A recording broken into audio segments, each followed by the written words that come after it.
সুপ্রিয় দর্শক, আপনাদের সবাইকে আমন্ত্রণ জানাচ্ছি বাংলা ভিশনের নিয়মিত আয়োজন সংবাদ বিশ্লেষণধর্মী অনুষ্ঠান ফ্রন্ট পেজে। সাথে আছি আমি ইমরুল কায়েস। প্রিয় দর্শক, আজ আলোচনার জন্য আমাদের সঙ্গে রয়েছেন জাতীয় প্রেস ক্লাবের সভাপতি এবং দৈনিক কালের কণ্ঠের সম্পাদক কবি হাসান হাফিজ। হাসান হাফিজ, আপনাকে স্বাগত জানাচ্ছি। ধন্যবাদ। প্রিয় দর্শক, আমরা আলোচনা শুরুর আগে চলুন দেখে আসি আজকের প্রকাশিত সংবাদপত্রের প্রধান শিরোনামগুলো। আমি প্রথমে জানাচ্ছি প্রথম আলো। রাজনৈতিক বিরোধে চট্টগ্রামে ১৩ মাসে ১৫ জন খুন। চট্টগ্রাম শহরে বিএনপির প্রার্থী গত বুধবার সন্ধ্যায় গুলিবিদ্ধ হওয়ার পর একই রাতে রাউজানে দলের দুই পক্ষে গোলাগুলি। বিএনপির নির্বাচনী যাত্রা শুরু ৭ নভেম্বরের কর্মসূচির মধ্য দিয়ে। আরেকটি শিরোনাম, নিয়োগ জয়ী মামদানির সঙ্গে কথা লড়াইয়ে ডোনাল্ড ট্রাম্প। নিউ ইয়র্ক সিটির নির্বাচন প্রসঙ্গে গুম করার অপরাধের সর্বোচ্চ শাস্তি মৃত্যুদণ্ড। কালের কণ্ঠের সংবাদ শিরোনাম, নির্বাচনী সহিংসতার সংখ্যা বাড়ছে। হত্যাকাণ্ডের মূল কারণ রাজনৈতিক অসহিষ্ণুতা, অবৈধ অস্ত্রের সহজলভ্যতা, আইন শৃঙ্খলা রক্ষা বাহিনীর পক্ষপাত দুষ্ট আচরণ। নির্বাচন পূর্ব পরিস্থিতি নাজুক, প্রতিনিধিত্ব নিয়েও প্রশ্ন। আইআরআই এর প্রাক নির্বাচন পর্যবেক্ষক মিশনের প্রতিবেদন। জাতীয় বিপ্লব ও সংহতি দিবস আজ। স্বাধীনতা ও সার্বভৌমত্ব রক্ষা করাই অত্যন্ত জরুরি, তারেক রহমান। মূল হোতারা অধরা, ক্ষুব্ধ স্থানীয় রাজনীতিকরা। চট্টগ্রামের প্রার্থী গুলিবিদ্ধ, নিহত ১। বাংলাদেশ প্রতিদিনের সংবাদ শিরোনাম, উদ্ধার হয়নি ১ টাকাও। পাচারের টাকা উদ্ধারে শুধুই আওয়াজ। ১.৫ দশকে দেশ থেকে গেছে ১১ লাখ কোটি। ব্যাংকিং খাত থেকে লুট প্রায় ২ লাখ কোটি। ঐতিহাসিক ৭ নভেম্বর আজ। মৌলিক মানবাধিকার নিশ্চিত করতে হবে, তারেক রহমান। সনদ নিয়ে এখনও গভীর সংকট। ৭ দিন সময় মনে হচ্ছে দলগুলো তাদের হাতের পুতুল, মির্জা ফখরুল। জামায়াতের হুঁশিয়ারি, প্রয়োজনে আঙুল বাঁকা করব, সৈয়দ আবদুল্লাহ তাহের। বাস্তবায়নে দলগুলো ব্যর্থ হলে সিদ্ধান্ত সরকার নেবে। ৫ ইসলামী ব্যাংকের শেয়ার লেনদেন স্থগিত। গুমে যে কোনোভাবে জড়িত থাকলে মৃত্যুদণ্ড, অধ্যাদেশের চূড়ান্ত অনুমোদন। আমার দেশের সংবাদ শিরোনাম, ১৩ নভেম্বর নাশকতার ছক আওয়ামী লীগের। হাসিনার মানবতা বিরোধী মামলার রায়। রাজধানীতে লক্ষাধিক লোকের সমাগম ঘটাতে চায়। আদালত পাড়াও গুরুত্বপূর্ণ সরকারি স্থাপনায় বোমাবাজির টার্গেট। পরিকল্পনা বাস্তবায়নের দায়িত্ব আসাদুজ্জামান খান। সহায়তা দিচ্ছেন পলাতক মনিরুল ও ডিএমপি কমিশনার হাবিব। হাসিনার রায় হলে গোপালগঞ্জ, মাদারীপুরে অরাজকতার পরিকল্পনা। মাঠ পর্যায় থেকে এখনই সেনা না ওঠানোর পরামর্শ। সিপাহী জনতার বিপ্লব, সংবাদপত্রের পাতায় সেই দিনটি। এটি একটি মন্তব্য প্রতিবেদন। দৈনিক ইত্তেফাকের সংবাদ শিরোনাম, গণভোট ও জুলাই সনদ ইস্যুতে দলগুলো এখনও অনৈক্য। ২২১ কোটি শেয়ারধারী ক্ষুদ্র বিনিয়োগকারী পথে বসলেন। ৫ ব্যাংকের একীভূতকরণ। গুমের সর্বোচ্চ শাস্তি মৃত্যুদণ্ড। দৈনিক ইনকিলাবের সংবাদ শিরোনাম, নির্বাচন ঠেকানোর হুঙ্কার। অন্তর্বর্তী সরকার কার পক্ষে খেলছে। জাতীয় বিপ্লব ও সংহতি দিবস আজ। টার্গেট সরোয়ার, ভাগ্যক্রমে প্রাণে বাঁচেন এরশাদুল্লাহ। তোর সময় শেষ, যা খাওয়ার খেয়ে নে। অর্থাৎ চট্টগ্রামের হত্যাকাণ্ড প্রসঙ্গে। সমকালের সংবাদ শিরোনাম, জামায়াতের বড় নেতার বিপরীতে বিএনপির প্রার্থীরা কিছুটা দুর্বল। জাতীয় সংসদ নির্বাচন। ৫ ব্যাংকের শেয়ার লেনদেন স্থগিত। প্রতিবাদে মতিঝিলে বিক্ষোভ।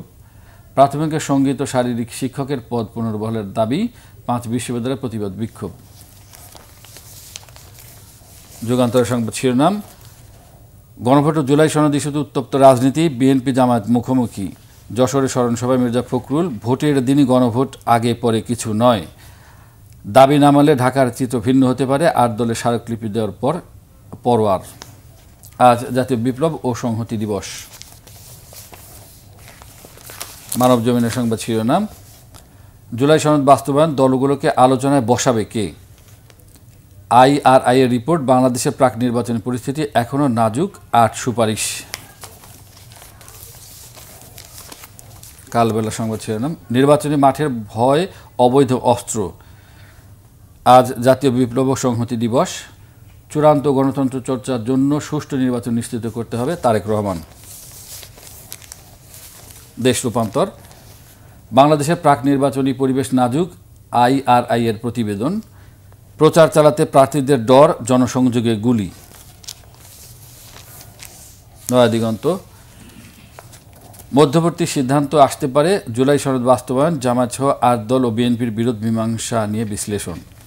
আজ ঐতিহাসিক বিপ্লব ও সংহতি দিবস। মৃত্যুদণ্ডের বিধান রেখে গুম প্রতিরোধ অধ্যাদেশ চূড়ান্ত। বণিক বার্তা, বছরের হৃদরোগ নিয়ে জন্মায় ৭৩,০০০ শিশু। পেডিয়াট্রিক কার্ডিওলজিস্ট মাত্র ৫৩।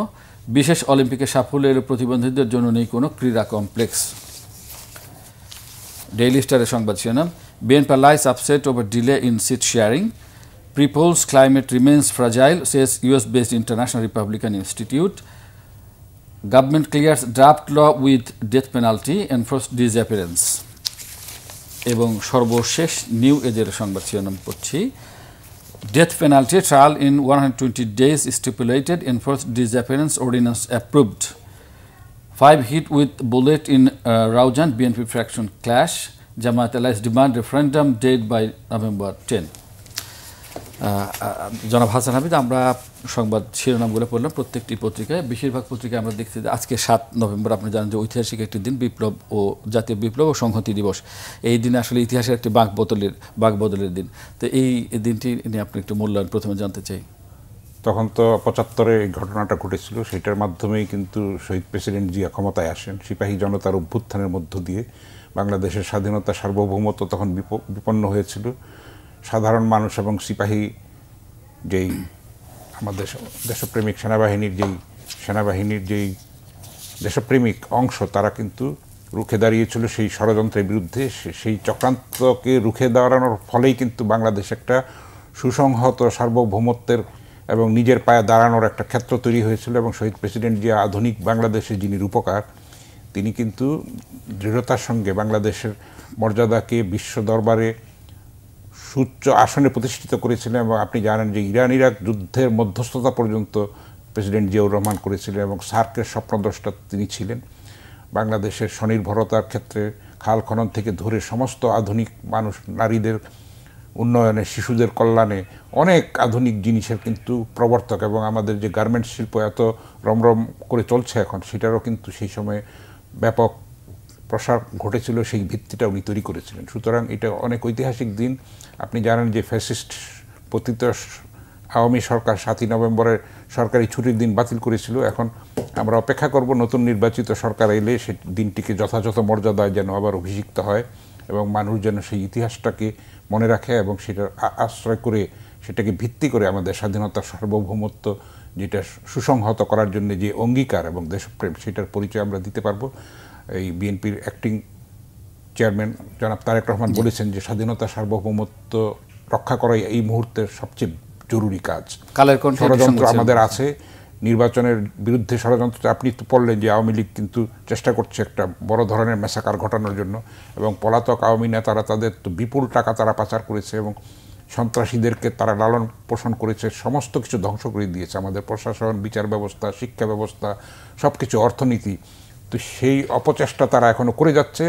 এবং জুলাই চেতনার স্পিরিট হলো মূল যেই দর্শন, সেটা হচ্ছে যে সেই সব রুখে দেওয়া এবং ষড়যন্ত্র সামনে আরও আছে। জুলাই যেই ছাত্র জনতার যে সর্বপ্লাবী গণ অভ্যুত্থান হয়েছিল, সেটার যেই ফসল, সেটাকে ঘরে তোলার জন্যে কিন্তু এখনও কাজ বাকি আছে। আমরা একটা গণতান্ত্রিক অভিযাত্রার দিকে এগিয়ে যাচ্ছি।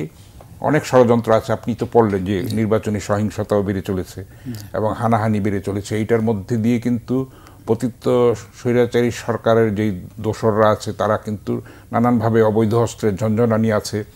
আরও কিন্তু রক্তপাত ঘটতে পারে, এরকম আশঙ্কা করা যাচ্ছে। তো আমরা চাইব যে যতটা সম্ভব রক্তপাত এড়িয়ে একটা শান্তিপূর্ণ, সুশৃঙ্খল, অবাধ, শান্তিপূর্ণ নির্বাচন হবে, সেটার আশাই জাতি তাকিয়ে আছে। এবং আমরা আশা করব রাজনৈতিক দলগুলি আরও দায়িত্বশীলতার পরিচয় দেবে, শিষ্টাচারের পরিচয় দেবে।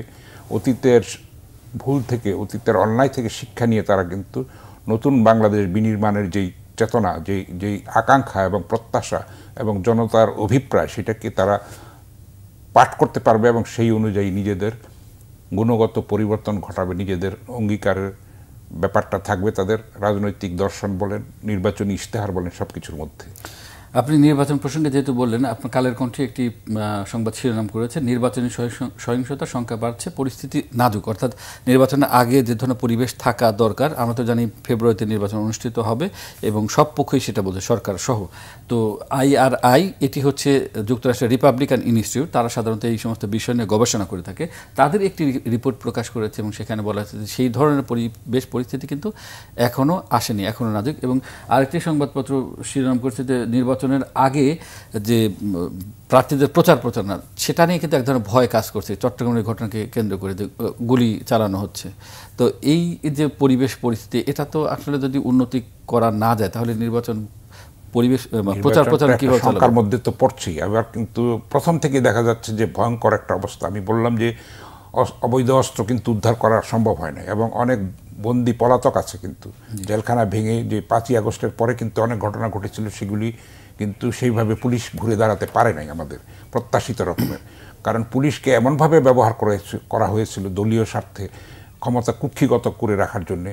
পুলিশের প্রশাসনকে, তারপরে যেটা আমলাতন্ত্র বলেন, সব কিছু, বিচার ব্যবস্থা, সব জায়গায় কিন্তু ধ্বংস করে দিয়ে গেছে। তাদের ক্ষমতায় টিকে থাকার জন্য হেন কাজ তারা নাই, এমন কিছু কাজ নাই যেগুলি তারা করে নাই।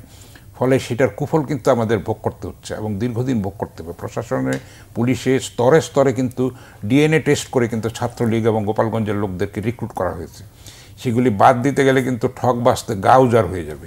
তো তার মধ্যে আমরা চাইব যতটা সম্ভব তাদেরকে মোটিভেট করে তাদেরকে সুপথে আনার জন্য, মানে সিরাতাল মুস্তাকিমে যদি তারা আসতে পারে সেটা চেষ্টা করব আমরা। সেটাই হওয়া দরকার, অঙ্গীকার। কিন্তু এই সরকার সেই দৃঢ়তার পরিচয়টা দিতে পারে নাই। মানে পুলিশকে যতভাবে ঘুরে দাঁড়ানোর জন্য যতটা সাপোর্ট দেওয়া দরকার ছিল, এবং মানুষের মধ্যেও কিন্তু পুলিশের প্রতি একটা নেতিবাচক যে ধারণা আছে সেটা কিন্তু দীর্ঘদিন ধরেই তৈরি হয়েছে। পুলিশ তো আসলে আমাদেরই অংশ। সব পুলিশই যে খারাপ এটা তো ঢালাওভাবে বলা ঠিক হবে না। তো পুলিশ বাহিনী লাগবে, কারণ সেনাবাহিনীর কাজ কিন্তু আইন শৃঙ্খলা রক্ষা করার কাজ কিন্তু সেনাবাহিনীর নয়। তারা সাময়িকভাবে এসছে একটা ক্রাইসিস পিরিয়ডে। তারা পরিষ্কার বলেছে যে তারা ব্যারাকে ফিরে যেতে চায় নির্বাচন পর্যন্ত, তারা নির্বাচনের পরে হয়তো আরও কিছুদিন। তো আমরা চাইব যে সেনাবাহিনী তাদের প্রশিক্ষণও ব্যাহত হচ্ছে এই কাজ করতে এসে, তো সেটাও যেন বিঘ্নিত না হয়। তাদের মূল কাজ হচ্ছে দেশের স্বাধীনতা, সার্বভৌমত্ব রক্ষা করা, সীমান্ত প্রহরা দেওয়া, সব কিছু। এবং দেশের ক্রাইসিস পিরিয়ডে তারা কিন্তু যে অনেক বিচক্ষণতার পরিচয় দিয়েছে, প্রজ্ঞার পরিচয় দিয়েছে। আমরা দেখেছি 5ই আগস্টে জনতা এবং সেনাবাহিনী যখন মুখোমুখি হয়ে যায়, তখন সেনাবাহিনী কিন্তু নিজেদেরকে নিবৃত্ত করেছে এবং রক্তপাত থেকে, গৃহযুদ্ধ থেকে, একটা ভয়ঙ্কর ধ্বংসযজ্ঞ থেকে দেশকে রক্ষা করেছে। এবং আমরা এটা 90-এও দেখেছি, ভবিষ্যতেও দেখব। কারণ আমাদের সেনাবাহিনী একটা গর্বের বিষয়। আমাদের মুক্তিযুদ্ধের মাধ্যমে কিন্তু এই সেনাবাহিনীর উত্থান। সুতরাং এবং বিশ্ব দরবারে কিন্তু আমাদের সেনাবাহিনীর খুবই অত্যুজ্জ্বল একটা ভাবমর্যাদা রয়েছে। সেই ভাবমূর্তি অক্ষুণ্ণ রাখতে হবে এবং আমাদের দেশকে স্থিতিশীলতা, শান্তি, গণতন্ত্রের পথে এগিয়ে নিয়ে যেতে হবে। সেখানে তাদের বড় ভূমিকা আছে এবং রাজনৈতিক দলগুলি শুধু নয়, প্রত্যেকটা নাগরিকের দায়িত্ব আছে যে এই জুলাই চেতনাকে ধারণ করে একটা নতুন বাংলাদেশ বিনির্মাণের ক্ষেত্র তৈরি করা। আপনি যখন আইন শৃঙ্খলার কথা বলছেন, অর্থাৎ পুলিশ এখনও ঘুরে দাঁড়াতে পারেনি, যেটা আমরা আশা করেছিলাম জুলাই গণ অভ্যুত্থানের পরে। কিন্তু এই অবস্থা আমরা দেখছি যে আমার দেশে একটি সংবাদ শিরোনাম করেছে, আপনি যেটি বক্তব্য করেছেন, 13 নভেম্বর নাশকতার ছক করছে আওয়ামী লীগ, এবং সেখানে পুলিশের সাবেক 2 জন মনিরুল এবং সাবেক যে কমিশনার ছিলেন হাবিবুর রহমান, তাদেরকে দিয়ে একটা নাশকতার ছক করা হচ্ছে এবং বিশেষ করে মাদারীপুর বা ওই এলাকাতে, গোপালগঞ্জ মাদারীপুরে একটা অরাজকতার পরিবেশ তৈরি করছে। তো এইটা নিয়ে এখনই আসলে কি সতর্ক হওয়া দরকার? অবশ্যই সতর্ক হওয়া দরকার। আমরা দেখেছি যে গোপালগঞ্জ ও এনসিপি নেতাদের সময় কিন্তু অপ্রীতিকর ঘটনা ঘটেছিল। আগে থেকেই সাবধান হওয়াটা ভালো, কিন্তু সময়ের 1 ফোর, অসময়ের 10 ফোর। সুতরাং আমাদের গোয়েন্দা ব্যর্থতাও ছিল অতীতে। আশা করি সেগুলি আমরা কাটিয়ে উঠতে পারবো এবং আমরা যতটা সম্ভব এই ষড়যন্ত্রগুলি নস্যাৎ করার জন্য সেনাবাহিনী, দেশপ্রেমিক সেনাবাহিনী, জনগণ, রাজনৈতিক দল সবাই মিলে একটা বিন্দুতে ঐক্যবদ্ধ থাকতে হবে। দেশের স্বাধীনতা, সার্বভৌমত্ব, শান্তি, শৃঙ্খলা, স্থিতিশীলতার প্রশ্নে কোনো আপোষ করা যাবে না। ষড়যন্ত্রকারীরা থাকবে, তাদের সক্রিয়তা আছে, দেশের মধ্যে আছে, দেশের বাইরে আছে। আপনি জানেন যে ভারত হাসিনাকে অন্যায়ভাবে আশ্রয় দিয়ে রাখছে, বাংলাদেশের কোনো চিঠিরও জবাব দিচ্ছে না, কোনো বক্তব্যও দিচ্ছে না।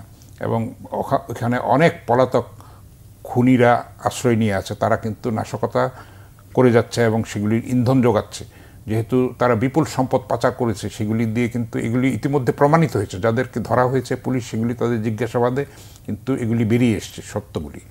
তো আমরা যেন আরও সতর্ক হই, আগে থাকতেই যেন সবাই মিলে প্রতিরোধটা গড়ে তুলি, তাহলে এই নাশকতা এড়ানো সম্ভব হবে। এই সাবেক পররাষ্ট্রমন্ত্রী ছিলেন আব্দুল মোমেন, তিনি জাতিসংঘে একটি চিঠি লিখেছেন যাতে নির্বাচনে কোনো প্রকারের সহায়তা জাতিসংঘ না করে, সে বিষয়ে একটি চিঠি লিখেছেন। অর্থাৎ তাদের কার্যক্রম নির্বাচনকে ঠেকানোর, একদিকে যেটা পত্রিকা বলছে আমাদের যে একদিকে নাশকতার পরিকল্পনা করছে, অন্যদিকে আন্তর্জাতিকভাবে যাতে এই নির্বাচনটি অনুষ্ঠিত সঠিকভাবে না হয় সেটা ঠেকানোর কিন্তু চেষ্টা করছে। তো এটার বিষয়ে আসলে কূটনৈতিক সেটার জবাব কিন্তু আমাদের পররাষ্ট্র উপদেষ্টা মোহাম্মদ তৌহিদ হোসেন দিয়েছেন যে জাতিসংঘে আওয়ামী লীগ যতই চিঠি দিক সেটাতে কোনো কাজ হবে না, কারণ জাতিসংঘের তদন্তেই তো দেখা গেছে যে গণহত্যা চালিয়েছে, তাই না? এটা তো দিবালোকের মতো পরিষ্কার। এখনও কিন্তু সেগুলির সুস্পষ্ট প্রমাণ এবং আমাদের চোখের সামনে ঘটেছে এই গণহত্যা, এবং সেগুলির বিচার কিন্তু প্রায় সম্পন্ন হয়ে আসছে, সাক্ষ্য গ্রহণ শেষ। আপনি জানেন যে শেখ হাসিনা এবং তার যে সঙ্গী, তাদের অপকর্ম, তাদের এই দুঃশাসন, তাদের মানে গণহত্যার যে ইন্ধন এবং হুকুম দেওয়া যেই সব নৃশংস যুদ্ধাপরাধের যেই প্রায় সামিল, মানবিকতার বিরুদ্ধে যে অপরাধ, সেগুলি কিন্তু প্রায় প্রমাণের পক্ষে। এখন আমরা আশা করব যে হয়তো এই নভেম্বর মাসেই আমরা একটা দুইটা রায় পেয়ে যাব, তখন তারা কনভিক্টেড হয়ে যাবে এবং নির্বাচনে অযোগ্য ঘোষিত হবে। হয়তো তারপরে মানে আওয়ামী লীগ কীভাবে নির্বাচনে আসতে পারে সেটার কিন্তু এখনও সময় আছে। হয়তো একটা ইনক্লুসিভ যেটা বলা হচ্ছে আর কি আন্তর্জাতিকভাবে, সেটাই তো একটা মানে জিম্মি করার চেষ্টা, দোষীদের বাদ দিয়ে যারা অভিযুক্ত হয়ে তারা নির্বাচনে অযোগ্য ঘোষিত হবে। এরপরে হয়তো তৃতীয় স্তরের, চতুর্থ স্তরের নেতা নেত্রীদেরকে হয়তো ওপেন করে দিতে পারে। তখন দেখা যাবে জনগণ তাদেরকে পছন্দ করছে কি করছে না। ভালো কথা, তারা যদি জনগণের মন জয় করতে পারে, আস্থা অর্জন করতে পারে, তারা আসবে, নির্বাচিত হবে। সেটা আমরা ছেড়ে দিই, জনগণের প্রজ্ঞার উপরে ছেড়ে দিই, জনগণের অভিপ্রায়ের উপরে ছেড়ে দিই। আর এই যখন অবস্থা, অর্থাৎ এই যে নির্বাচন কেন্দ্রিক রাজনৈতিক পরিস্থিতি যখন এরকম, তখন আমরা এখন পর্যন্ত দেখছি যে জুলাই সনদ নিয়ে কোনো ধরনের ঐক্যমত প্রতিষ্ঠিত হয়নি। এ বিষয়ে সব পত্রিকায় মোটামুটি শিরোনাম করছে। প্রথম আলো যেমন বলছে যে কিছু মন্তব্য নিয়ে প্রতিবেদনটি করেছে, অর্থাৎ রাজনৈতিক ব্যবসায়ী এবং আইনজ্ঞদের নিয়ে করেছেন। সেখানে বলছেন যে যেটা 8 মাসে সম্ভব হয়নি সেটা অন্তর্বর্তী সরকার যে 1 সপ্তাহ সময় দিচ্ছে, অর্থাৎ 8 দিনে কীভাবে সম্ভব হবে। এবং আমরা দেখছি যে পাল্টাপাল্টি বক্তব্য কিন্তু দিচ্ছে, জামায়াতের পক্ষ থেকে এক ধরনের বক্তব্য দেওয়া হচ্ছে, বিএনপির পক্ষ থেকে এক ধরনের বক্তব্য দেওয়া হচ্ছে, এটা মাঠের বক্তব্য। আবার একই সময় আমরা দেখছি যে দুই দলের মধ্যে এক ধরনের যোগাযোগেরও কিন্তু চেষ্টা করা হচ্ছে, যেটা গতকালকে টেলিফোনে কনভারসেশন হয়েছে। এই ব্যাপারে আশাবাদী? এইটা সরকারের আসলে তো মানে দৃঢ়তার অভাব ছিল, দুর্বলতা তো ছিলই, কারণ রাজনৈতিক দলগুলিকে শুরু থেকেই আস্থায় নেওয়াটা উচিত ছিল, ব্যবসায়ী সম্প্রদায়কে আস্থায় নেওয়া উচিত ছিল, যেটা তারা করে নাই। ফলে তাদের উপদেষ্টাদের মধ্যে কিন্তু অনেক তাদেরকে নিয়ে বিতর্ক আছে, দুর্নীতি, স্বজনপ্রীতি, অদক্ষতা, অযোগ্যতার। আমরা চাইব যে তারা যেন সসম্মানে একটা প্রস্থান করতে পারে, সেই পরিস্থিতিটা যেন তৈরি হয়। এখন আবার রাজনৈতিক দলগুলিকে 7 দিনের সময় দিয়ে বলেছে যে তারা যেন দিক নির্দেশনা দেয়। এর মধ্যে আপনি জানেন যে জাতীয় ঐকমত্য কমিশন কিন্তু দীর্ঘকাল ধরে ইন্টারাকশন করেছে, বৈঠক করেছে, তর্ক হয়েছে, বিতর্ক হয়েছে, নোট অফ ডিসেন্ট হয়েছে। সরকার এখানে একটা মানে চতুরতার আশ্রয় নিয়েছে, যেটা খুবই অনভিপ্রেত এবং অগ্রহণযোগ্য, যেটা তারা পাল্টে দিয়েছে। বিএনপি যেই অভিযোগটা করছে, তো সেটা তো কোনোভাবেই সম্ভব না। এখন এইভাবে তো অটোমেটিক যে এটা সংবিধানে অন্তর্ভুক্ত হয়ে যায় এইভাবে তো বলতে পারে নাই, সেই ম্যান্ডেট কিন্তু এই সরকারের, অন্তর্বর্তী সরকারের নাই। ফলে যারা নির্বাচিত হবে এটা তারা যদি এটা বলে যে আমরা করব না, তো তখন কিছু করার নাই। সুতরাং সেই জন্য আস্থায় নেওয়াটা উচিত ছিল, যেটা নিতে সরকারের ক্ষেত্র থেকে আমরা ঘাটতি দেখেছি এবং ভবিষ্যতে চাইব যে কয়দিনই আছে তারা সবাইকে মিলে যেন একটা ঐক্যমত্য তৈরি করে যতটা সম্ভব। এখনও আমরা দেখছি হুমকি দেওয়া হচ্ছে, আন্দোলনের হুমকি দেওয়া হচ্ছে, নানান কিছু, সেগুলি কিন্তু জাতীয় ঐক্যকেই দুর্বল করবে। সেটা কিন্তু ষড়যন্ত্রকারীরা সেই ঘোলাপানিতে মাছ শিকারের একটা সুযোগ পাবে। আমরা যেন সেই ফাঁদে পা না দিই, সেটাই কিন্তু হবে একটা রাজনৈতিক প্রজ্ঞা এবং দূরদর্শিতার পরিচয়। আমরা আশা করব রাজনৈতিক দলগুলি সেই তাদের বোধোদয়টা হবে এবং তারা প্রজ্ঞা এবং বিচক্ষণতার পরিচয় দেবেন। এটা আমাদের রাজনৈতিক ইতিহাস আমরা যেটা দেখি অতীতকাল থেকেই, যতবার এরকম এ ধরনের বসা হয়েছে কোনোবারই কিন্তু সবাই মিলে ঐক্যমতে আসতে পারেনি। যে কোনো নির্বাচন কেন্দ্রিক অথবা অন্য যে কোনো ইস্যুকে কেন্দ্র করে যখন রাজনৈতিক বড় দলগুলো শীর্ষ নেতারা বৈঠকে বসেছেন, আমাদের এই অতীত শিক্ষা থেকে আমরা দেখি হয়নি। এটা আমাদের রাজনৈতিক সংস্কৃতির মধ্যে কিন্তু একটা মানে কি বলবো, এটা একটা ম্যাচিওর হয়নি আর কি, পরিপক্কতার অভাব আছে। যেটা আপনি ভারতে দেখবেন, কিন্তু জাতীয় প্রশ্নে কিন্তু তারা এক, যতই বিরোধী দল হোক, যতই হোক। কিন্তু আমাদের দেশে আমরা হলো নাক কেটে যাত্রাভঙ্গ করি, মানে সব কিছুকে একটা মানে সামগ্রিকভাবে বলছি, আমি কাউকে কোনো পার্টিকুলারলি কাউকে দোষারোপ করছি না, তো কিন্তু ওই জিনিসটা নাই। কিন্তু পারস্পরিক শ্রদ্ধাটা, সহিষ্ণুতার যে সংস্কৃতি, সেটা কিন্তু এখনও আমাদের মধ্যে গড়ে ওঠেনি। ফলে আপনি যে নির্বাচন পূর্ব সহিংসতাগুলি দেখতে পাচ্ছেন, তারপরে মনোনয়ন নিয়ে যেসব হানাহানি, মানে নাশকতা, ধ্বংসযজ্ঞ হচ্ছে, তো সেটা পার্টি যেটা দেয় সেটা তো মেনে নেওয়ার কথা, যদি পার্টির প্রতি সত্যিকারের অঙ্গীকার থাকে। তো তো আমরা এগুলি দেখতে পাচ্ছি এটা বাড়বে, যেহেতু অনেকের ক্ষোভ আছে, অনেকে ত্যাগী, সেটা মূল্যায়ন হয় না সব দলেরই, মানে দুই একটা বাদে, জামাত ইসলামীর বাদে। সেখানে অন্য দলে এগুলি হবেই, একটা বহুমত বহুপথ। তো আমরা চাইবো যতটা সম্ভব কম সংঘাত হোক এবং একটা সমঝোতার পরিস্থিতি তৈরি হোক। রাজনৈতিক দলগুলি এর মধ্যে অনেকখানি প্রজ্ঞার পরিচয় দিয়েছে, বিচক্ষণতার পরিচয় দিয়েছে। আমরা চাইবো যে আরও একটু ছাড় দিয়ে সবাই যেন একজন আরেকজনকে শ্রদ্ধা করে আস্থার জায়গাটা তৈরি করে এই সংকটটা উত্তরণে সহায়তা করে। আপনি যে কথা বলছেন যে প্রতিটি রাজনৈতিক দলের তো একটা আদর্শ থাকে, একটা লক্ষ্য থাকে, এবং সেই শুনে তারা সেই লক্ষ্যগুলো ঠিক করেন এবং সেটাকে কেন্দ্র করেই তৃণমূল পর্যায় পর্যন্ত দল চালানোর চেষ্টা করেন। কিন্তু আমরা এই সমস্ত ক্ষেত্রে দেখি যে এই শিক্ষায় জুলাই গণঅভ্যুত্থানের পরেও যে সময়টা আমরা পেলাম, সেখানে আমরা এই শিক্ষাটা দিতে পারিনি আমাদের তৃণমূল পর্যন্ত, যে দলীয় যে সিদ্ধান্ত হবে সেই সিদ্ধান্তটা সবাইকে মেনে নেওয়া দরকার। এটাকে নতুনভাবে আবার মানে ভাবনার সময় এসেছে কিনা, যাতে ভবিষ্যতে এরকম না হয় যে দলের সিদ্ধান্ত। তাহলে গুণগত পরিবর্তন যদি না হয় তাহলে এই রক্তপাত সমস্ত কিছুই তো বৃথা হয়ে যাবে। আমরা যেন সেটা মনে রাখি এবং এই গুণগত পরিবর্তনের লক্ষ্যেই কিন্তু একটা বৈষম্যমুক্ত সমাজ গঠনের জন্য, একটা অন্যায় স্বৈরাচার মুক্ত দেশ গঠনের জন্যই কিন্তু আমরা লড়াইটা করেছি, সবাই ত্যাগ স্বীকার করেছে। আমরা সেটা ভুলে গেলে কিন্তু আমাদের নিজেদেরই ক্ষতি হবে, আমরা কিন্তু পিছনে পড়ে যাব। আমরা সামনের দিকে তাকাতে চাই, আমরা একটা আস্থার জায়গা তৈরি করতে চাই, পারস্পরিক শ্রদ্ধাশীলতার একটা সংস্কৃতি গড়ে তুলতে চাই, পরমত সহিষ্ণুতার একটা সংস্কৃতি গড়ে তুলতে চাই। তাহলেই কিন্তু আমরা হয়তো একটা গণতন্ত্রের উত্তরণের পথে এগিয়ে যাব। একটা নির্বাচনেই যে গণতন্ত্র প্রতিষ্ঠা হয়ে যাবে এরকম আশা করাটা ঠিক না, স্মুথলি যেতে হবে। এবং আপনি দেখেন যে এত হতাশারও আমি কারণ দেখি না। ডাকসু নির্বাচন নিয়েও কিন্তু অনেক শঙ্কা সংশয় ছিল, শেষ পর্যন্ত তো কিন্তু নির্বাচনটা হয়েছে। এখন এখানেও কিন্তু জাতীয় নির্বাচনের ক্ষেত্রে অনেক তর্ক বিতর্ক, নানান সমস্যা সংকট তৈরি হয়েছে, সেগুলিও আস্তে আস্তে আমরা পার করে এসেছি। এক সময় বলা হয়েছিল যে স্থানীয় সরকার নির্বাচন আগে দিতে হবে, সেটার থেকে আমরা সরে আসতে পেরেছি, সমাধান করতে পেরেছি। পিআর নিয়ে কথা হয়েছে, তো পিআরও সংবিধানে নাই, তারপর নির্বাচন কমিশনও পরিষ্কার বলেছে সেভাবে নাই। আপনি দেখেন নতুন দল যে এনসিপি, তারা প্রতীক নিয়েও যেই রকম লড়াইটা করেছিল, তারা হুমকি অনেক দিয়েছিল, শেষ পর্যন্ত তারা শাপলাকলি মেনে নিয়েছে। তো এইভাবে কিন্তু একটা সমঝোতার জায়গা কিন্তু তৈরি হচ্ছে। মানে আমরা রাতারাতি কিছু আশা করাটা ঠিক না। আমরা চাইবো যে ধীরে ধীরে হলেও একটা মানে একটা সুস্থিরতার দিকে, একটা শান্তির দিকে, একটা স্থিতিশীলতার দিকে এবং পারস্পরিক একটা শ্রদ্ধার পরিবেশ যেন আমরা গড়ে তুলতে পারি, সেই ব্যাপারে আমরা আশাবাদী হতে চাই। আমরা রক্তপাত এড়াতে চাই। আমরা যেন জুলাই শহীদদের চেতনাকে ধারণ করি, তাদের মানে ত্যাগকে যেন আমরা সম্মান করি, সেইভাবে যেন আমরা রাজনীতির ক্ষেত্রে সব ক্ষেত্রে যেন একটা গুণগত পরিবর্তন সাধন করতে পারি। সমকালের একটা সংবাদ ছিল না, জামায়াতের বড় নেতার বিপরীতে বিএনপির প্রার্থীরা দুর্বল। অর্থাৎ যেখানে জামায়াতের শীর্ষ নেতাদের মনোনয়ন দিয়েছে, সেখানে বিএনপির যে প্রার্থীগুলো দেওয়া হয়েছে তারা দুর্বল। এবং এটা কিন্তু এক ধরনের প্রচলিত রয়েছে, অর্থাৎ অনেকের কাছে আমি শুনেছি যে জামায়াত বিএনপি মাঠে যেভাবেই তারা কথা বলুক একে অপরের বিরুদ্ধে, কিন্তু মূলে তারা এক রয়েছে এবং তাদের যে ভেতরগত ঐক্যমত সেটি রয়েছে। তো তারই কি আসলে এটা প্রতিফল?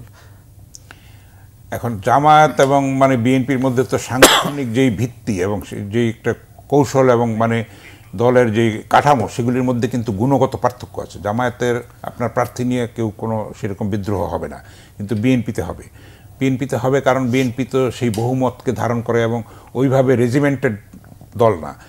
আপনি কমিউনিস্ট পার্টি এবং জামায়াত কিন্তু মানে এমনই একটা সিস্টেমের মধ্যে দিয়ে দলটা হয় যে তারা সেগুলি প্রশ্নবিদ্ধ হয় না। এবং জামায়াত কিন্তু অনেক আগের থেকে নির্বাচনের জন্য প্রস্তুত, তাদের 300 প্রার্থী কিন্তু আগের থেকে ঠিক করা আছে। তো তারা নানান ধরনের হুমকি ধামকি দিচ্ছে।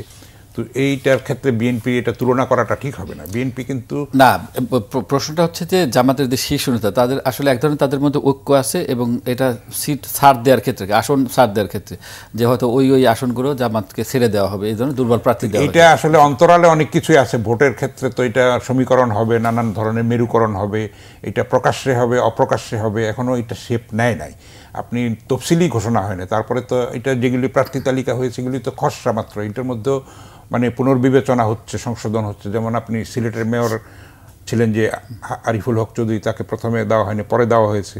তো এরকম আরও ত্যাগী মূল্যায়ন, এগুলি যাচাই বাছাই হবে, মূল্যায়ন হবে, পুনর্মূল্যায়ন হবে, সেটার একটা সুযোগ আছে। এগুলি যে সব ফাইনাল হয়ে গেছে তা তো নয়। আসলে একটা খসড়া তালিকা, এটা একটা নির্বাচনী তফসিল হবে যখন মনোনয়নপত্র প্রত্যাহারের শেষ দিন হবে তখন বোঝা যাবে যে কোনখানে কোনটা তখন শেপ নেবে আর কি। এখন তো জোট গঠনের জন্য, আসন ভাগাভাগির জন্য, দর কষাকষির জন্য, একটা আন্ডারস্ট্যান্ডিং তৈরি করার জন্য, মানে এমনিতেও বাইরেও হচ্ছে, ভিতরেও হচ্ছে, আমরা সব জানতেও পারছি তা না। তো এগুলি জানা যাবে, এগুলি অবয়ব একটা নেবে, সেটার জন্য আমাদের অপেক্ষা করতে হবে অল্প কিছুদিন। নির্বাচনী তফসিল তো শিগগিরই ঘোষণা হবে আশা করি। তারপরে আস্তে আস্তে জোট এবং মানে ভোটের যেই সমীকরণ এবং মেরুকরণ, তখন এগুলি স্পষ্টতর হয়ে উঠবে, তখন আমরা একটা চিত্র পাবো। ধন্যবাদ হাসান হাফিজ চমৎকার আলোচনার জন্য। প্রিয় দর্শক, আমরা দেখতে দেখতে অনুষ্ঠানের একদম শেষ প্রান্তে চলে এসেছি। আজ এখানেই শেষ করছি। সবাই ভালো থাকুন, সুস্থ থাকুন। আল্লাহ হাফিজ।